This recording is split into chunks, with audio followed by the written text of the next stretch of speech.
5, 4, 3, 2. Well, the road goes on forever and the party never ends, and we are back with the NRCHA. It's the Kimes Ranch Derby, Scottsdale, Arizona. We're coming to you remotely. I'm here in Stephenville, Texas. We've got ParisStarn here with us, hanging out in Scottsdale. Paris, thank you so much for joining me, Hey, thanks for joining having me. us. Ranch Fuel bringing us this broadcast. The hometown show. You're out of Whitman, Arizona, so you're just not too far down the road. You kind of got the home field advantage. Yeah, we've been able to haul in and out, get the horses really exposed here before we got them in the show pen. That's a huge advantage. Go home. They're used to being at home. So we're running a little bit different plan than everybody else here. But yeah, it's our hometown horse show. Well, you gotta win big for the hometown. You marked today as scored a 223 in that non-pro and the cow work. Aboard your horse, Rascal Ray. Yes, sir. Tell us more about this horse. He was the Futurity high score horse in 22 for the fence work as well. So it's always kind of been of his event. He just keeps proving himself. He was second in the prelims at Stallion Stakes. He marked a 220 out of the herd there. He's just been really consistent. For a competitor, I think that's such a big thing to be able to go into the pen and just feel like a horse is reliable. Yeah, he's been a blessing. Riding him like today, it's just been being a part of sitting there, letting him run his course. I get the best seat in the house being in the saddle, but honestly, when they're operating, it's just they're doing it. And this is pretty special too because you've done a lot of training on this horse. You've been the one to train this horse, right? Starting at 2-year-old. Yeah, we bought him with about. Or you bought him at a 2. We bought him with about 90 days on him from Coyote Rock Ranch. They do a beautiful job with their breeding program. This is our second horse that we bought from them, and we went and bought a half sibling to him later. That's a 2-year-old this year. By Boone Too Soon, so a little bit different, but this horse has been really fun from the get-go. We've taken him, had him at the house. I've trained him. I like to keep my horses at home so I know what they feel like. Everybody's different on how they can show. I just like to be able to know what's really under the hood. So we build them ourselves. So now from this point on, what does the rest of the week look like? I know the finals are on Saturday, which you've qualified for. What's the rest of the week look like? So we have How do you prepare for Saturday? Yeah, so tomorrow we have the fence work, or pardon me, the herd work. I am in the second set, draw number 1. So we'll go out of the herd tomorrow and kind of see how that all unfolds. Nice that we get to touch some fresh cattle. And then from there, I mean, he really doesn't have a bad event. It's just letting him get through everything and not pushing him to the envelope too hard, but making sure that we should let him show himself, Yeah, and let's go ahead and show. I know this video has probably already been watched multiple times, but let's go ahead and take a look for ourselves, and let's go through this run. I mean, it's actually just as natural as it can be. Break it down for us. Yeah, so this steer comes out. He's a little different. Normally I evaluate a steer like, do I want to drive him? Do I want to stop him? He kind of lies a little bit. Like he'll drive around here, and then when I hear he stops, he doesn't really want to go anywhere. So I kind of was a little bit reading him, thinking, I don't know. Right when he turns away from me right here, I think, okay, game time. I better go. And as you see, he kind of makes me think he's soft because I'm trotting to him in the corner. And I tell my horse to pick up a right lead lope, not a left lead, and we get to going. And I mean, he just opens up. My horse is really good on this first turn, super honest. I try to just let him run his race, don't overcomplicate it. I mean, that was awesome, felt like amazing. And big circle here. I blow my stirrup, which scared me, but my horse knows his job. He's just so easy to pilot. And like I said, he just finds the cow every time. Super easy, put your hand down and just enjoy the ride. What do you think? Take a look right there. What do I think? I'm like, what does it feel like to ride one side that smooth? I mean, it's just, you've got a rider, you got the mind, you got the body, you got the horse, you got it all working together. And, it's a big part priorities, is the draw. And you made it look easy. A big part is the draw. And I'm a big Christian, so I will say that it is a big thing for me to know that whatever's at the back gate, it's pre-decided, and we just get to go in there and work our cow. And that has been a big relief off of my head to just be a competitor in the way of, I'm good with the Lord, you got to be there, and whatever meets you at the back gate, it's whatever meets you at the back gate. And, you know, when that happens, you can fail and you can be fine with it because it just wasn't your timing. So that's part of it for us, too, is the draw. But when you're good with everything that gets drawn out, it's all good, too.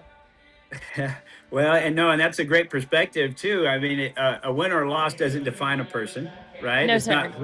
not who you are. It's just something that happened, and you've got to be able to capture those opportunities as they become available. We're grateful when it happens, that's for sure. Yeah, we always want to be sitting on the winner. Everybody thought they were going to win today, right? Nobody we all showed up hope. thinking they were going to lose. Yeah. Right. Yeah. So, do you have any go-to rituals prior to competing or the day starts? Yeah, I have a few. And, I'm actually kind of weird. Okay. So I'm a big I coffee wanna- drinker, Oh, but I don't do you drink it coffee. I don't drink coffee when I show. Okay, so that Okay. one's like me fasting. So that's one of them. Yeah, me fasting, I guess, because I think I'm a little bit like a Brad Lund calls me a border collie, so it's like me not being so wound tight by not caffeinating myself. So that's number one. Number two, I lost my dad in 2020. He was a lawyer, and so I show with these silk scarves. They were his coat squares, so that he wore in his coat when he went to law school or when fought everybody in court. So that's special to me. And I have a lucky pair of socks that I'll bust out for the finals. So those are the three kind of weird things that I do. All right. So what do you do outside of this sport? What kind of gets you? People are supposed to have a life outside going? of showing horses. I didn't know that. Yeah. It's like, we asked Cleo Brian Cooper one time, what do you do outside of team rope? And he says, I didn't know there was anything else to do. You know, But my what do you husband's like a to big do? team roper, so we Yeah. jackpot a lot. I mean, he does. I go and I watch him and be a supportive groom. But we have a boat. We enjoy to take our boat out, but that's about it. We like being in the barn, and we're blessed to be in the barn every day. So we utilize that. Well, when you good. build a lifestyle like No, that, I that's- think that's where you're supposed to be, right? What's something that you are working on personally that you always just think if I can just hit this next level? I mean, human desire is never satisfied, right? We're always trying to figure out a better way. Yeah. So my number one goal the past forever, past 2 years really, has been consistency. If you can be consistent, then you can go ahead and sometimes capitalize and be really good. So consistency tends to pay. So I've learned to try to just be really consistent, and that's harder than one would think, you know.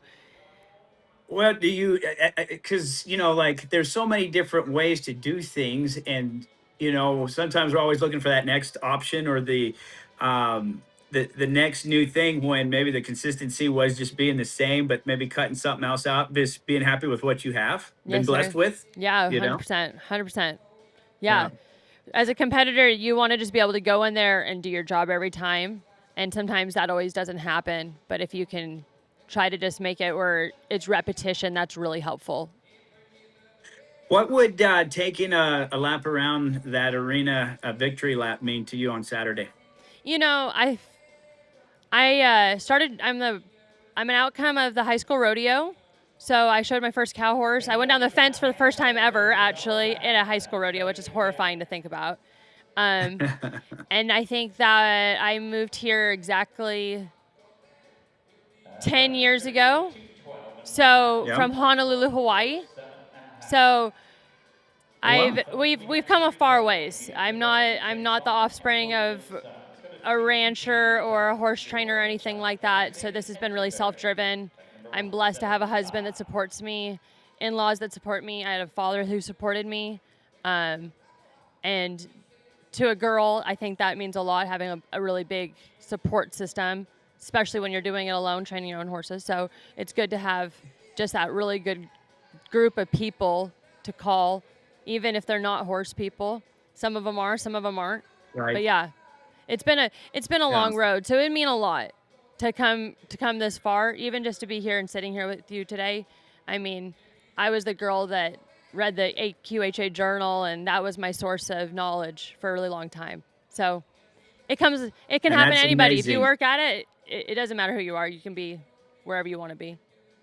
Yeah, and that's just something everybody needs to really pay attention to, because so if you're from Hawaii, did you surf, or is that I being have two brothers that were stereotypical? pro surfers. So I explain Okay. it as if you have two brothers that are pro team ropers, the last thing you want to do is probably go rope. You know, they're like doing everything so fast and they're running the fast steers. So I was not a big surfer. They are incredible surfers. One was an All-American water polo player. They're both great boys. I'm a strong swimmer, but I've always, when you're a horse person, you know, it's like an addict. You're just driven to them. Yeah. Doesn't matter where you are. I'm obviously an answer of that one. So, yeah. Right. Yeah. Well, we're very excited to see what's going to happen on Saturday. And before we close this interview out, Paris, is there anybody out there that you'd like to thank? You know what? There's so many people I'd love to thank, but my immediate family. I had a great dad, like I said already. He gave everything to put me here, and I will never be able to repay that. So, to my in-laws and to everybody that's ever spent time with me in the arena, whether it's giving me a hard time or spending time training on me, it's paid off. So, yeah, big thank you to everybody. Yes, it has. Yep. Yeah. Well, congratulations. Good luck. Thanks. And we can't wait to see what happens on Saturday. We know you're going to give it all you got. And we're proud for you. We're proud for you. And ParisStarn, thank you for joining us. Thanks. Hopefully we can hang out again. All right. Well, let's do it. Let's plan on it. Bye. All right, friends. That is ParisStarn. She will qualify and compete in that non-open, that non-pro derby on Saturday. Be sure to stick right here with EQN Sports. We're bringing it all to you, and we are powered right now by Ranch Fuel.